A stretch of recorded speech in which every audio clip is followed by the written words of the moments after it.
Alright, I think it's been a couple weeks since I did an update. These guys are going pretty good. I think they're my chives, and I think this one's my lettuce. The green onions all cut back. I did drop my water level back down. Let's see, peppers, they're doing not too bad there. I had some plants over here that the cat decided he would get in here and terrorize them, so I lost a few due to the cat. I did want to show you an avocado seed here. So you got a nice good root coming out of that guy. I planted about 5 of them. This is the only one that's really taken off, which I'm fine with. That's alright. I'll just leave the other ones in there. If they take off, they do. If they don't, they don't. Did start some mango seeds, a couple mangoes. Show you a little bit of growth here. Both of them have a nice root coming out of them.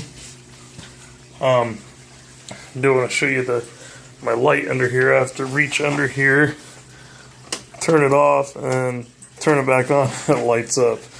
So I kind of hate that.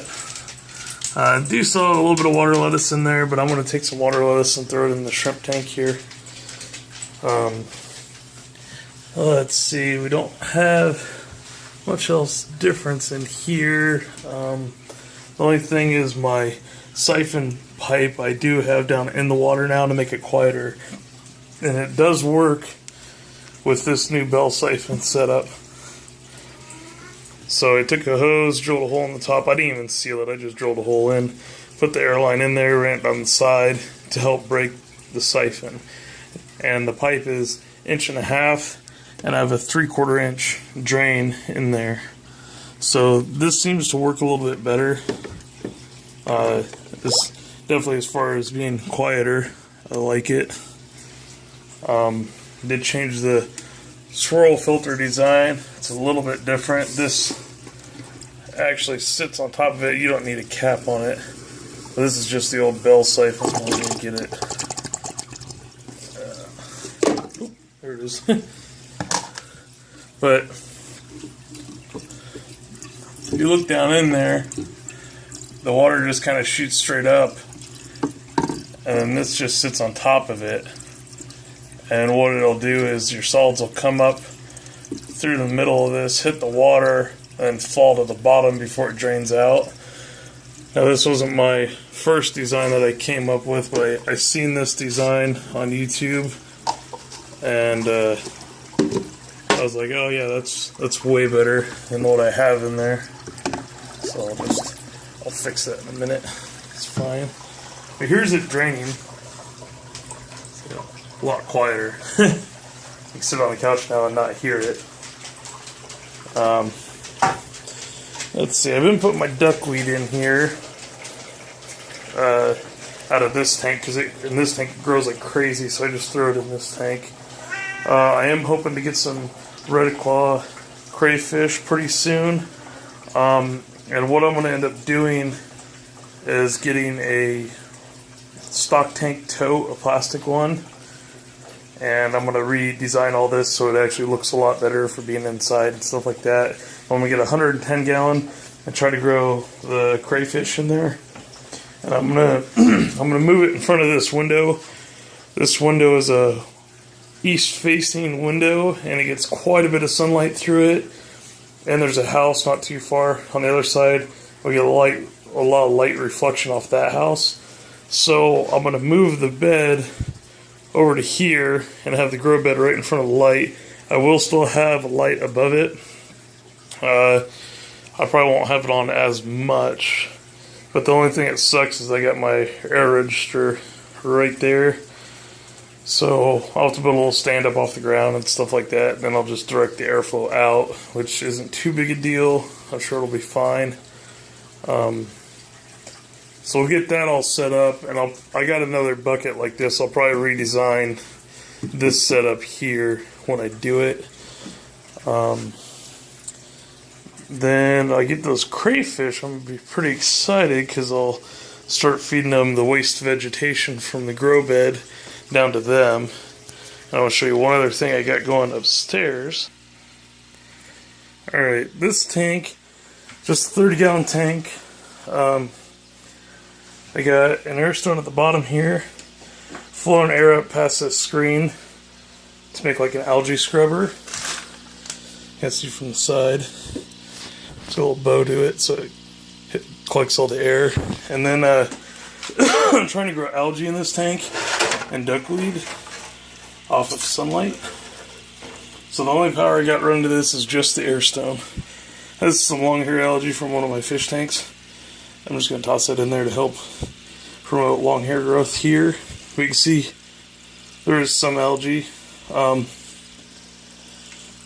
the bottom of this, I have a pair of pantyhose with organic garden soil in it.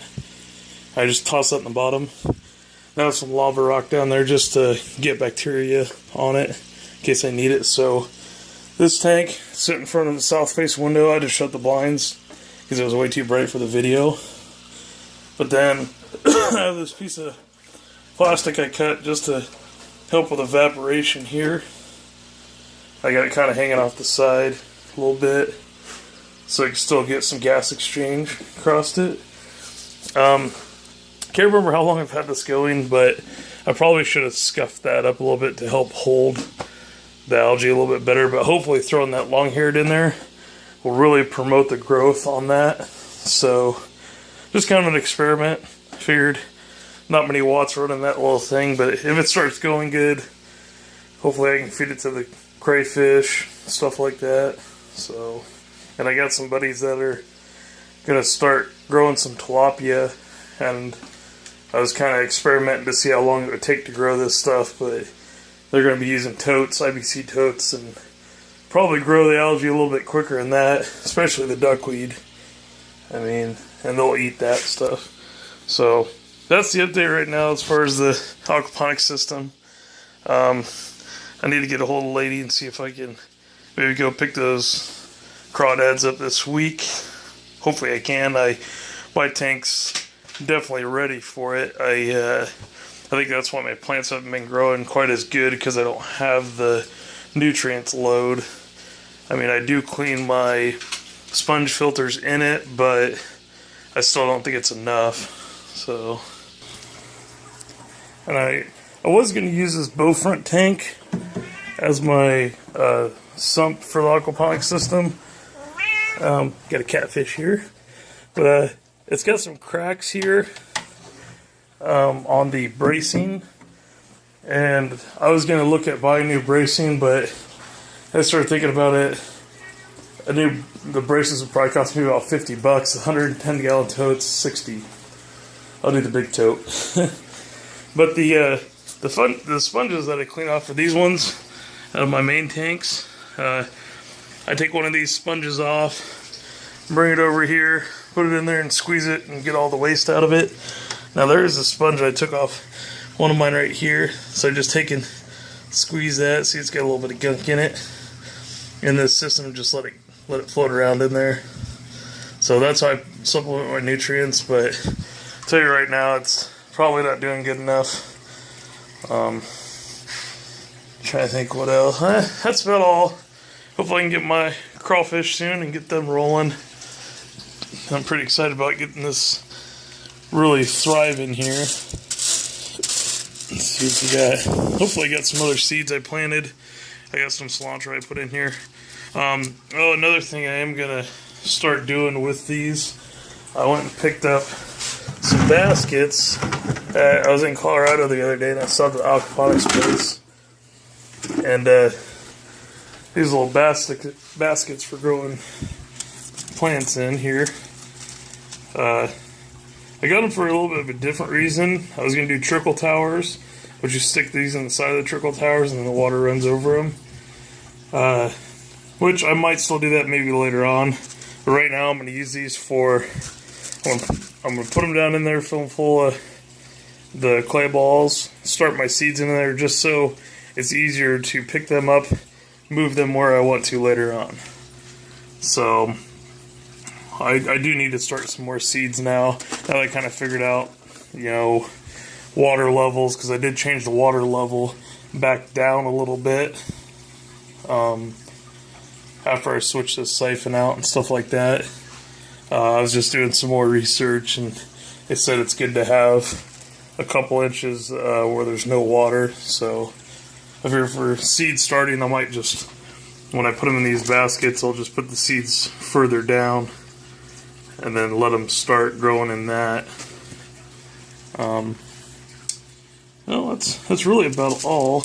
I didn't even get all this crap out of here, but I was hoping some seeds would sprout out randomly, but I haven't really seen too much more. I mean, I planted quite a few seeds if you guys watched the beginning, and they all haven't grown, or maybe half of them actually sprouted and took off. The green onions did take off fairly easy. They were the first ones to sprout, grew really fast, and then just died. I don't know if it was not enough light, not enough nutrients, what the case was, but